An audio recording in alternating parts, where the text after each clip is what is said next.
श्री सीताराम मित्रों, आज मैं फिर आप लोगों के पास एक छोटी सी कथा लेके आई हूँ। कथा का शीर्षक है असत्य का दंड। महाभारत का युद्ध समाप्त हो चुका था।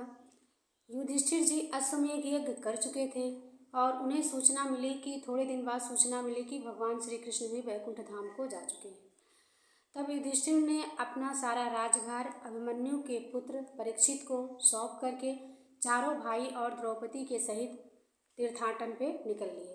द्रौपदी और पांचों भाई तीर्थाटन पे निकल लिए। सारे भारत देश का भ्रमण करते सारे तीर्थों की यात्रा करते करते वो चारों भाई सहित युधिष्ठिर और द्रौपदी हिमालय पे चढ़ना शुरू किए। धीरे धीरे जैसे हिमालय पर ये चढ़ते गए वैसे ही एक एक भाई गलना शुरू हो गए। पहले नकुल, सहदेव, फिर उसके बाद अर्जुन, भीम, फिर द्रौपदी, ये सब गल गए और युधिष्ठिर के साथ युधिष्ठिर का एक कुत्ता बचा था। युधिष्ठिर के एक पैर का अंगूठा भी गल चुका था। धीरे धीरे करके इस युधिष्ठिर सदैव ही अपने कुत्ते के साथ स्वर्ग में पहुंचते हैं।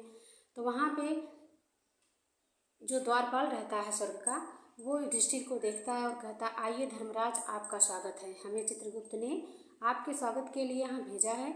आपके सत्कर्मों के अनुसार आपको स्वर्ग में जगह मिली है, आपको यहाँ पे स्वागत है। युधिष्ठिर ने पूछा, बताइए, हम तो क्या मेरे अनुज यहाँ पे पहुँच गए हैं? तो उस द्वारपाल ने कहा, नहीं, आपके अनुज तो यहाँ नहीं आए हैं, क्योंकि आपके अनुज के कर्म इस योग्य नहीं थे, क्योंकि उन्होंने महाभारत के युद्ध में बहुत अधिक नरसंहार किया था। इसलिए आपके अनुज यहाँ स्वर्ग के अधिकारी नहीं है, उन्हें नर्कलोक में स्थान मिला है, आपको स्वर्गलोक दिया गया है। तो युधिष्ठिर ने कहा कि जिस जगह पर मेरे सहोदर नहीं हैं उस जगह में मैं क्यों वास करूं, मैं क्यों सुख भोगूं?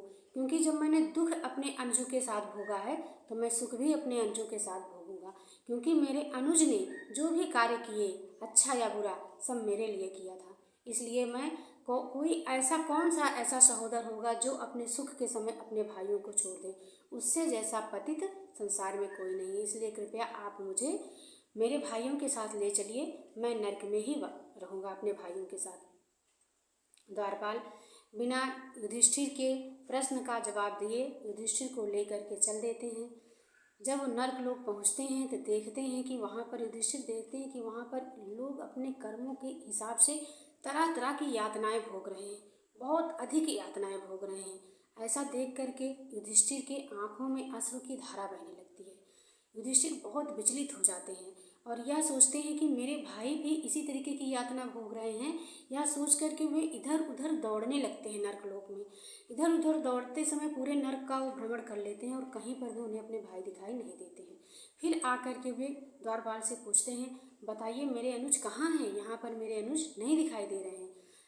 तो फिर वो द्वारपाल युधिष्ठिर के प्रश्न का बिना उत्तर दिए युधिष्ठिर को लेकर के आगे चल देता है और युधिष्ठिर को लेकर के वो स्वर्गलोक पहुंचता है। तो स्वर्गलोक जब पहुंचता है तो युधिष्ठिर देखते हैं कि यहाँ पर सामने द्वारपाल के जहाँ पे द्वारपाल खड़ा था वहीं पे उनके चारों भाई द्रौपदी के साथ खड़े होकर के मुस्कुरा रहे हैं।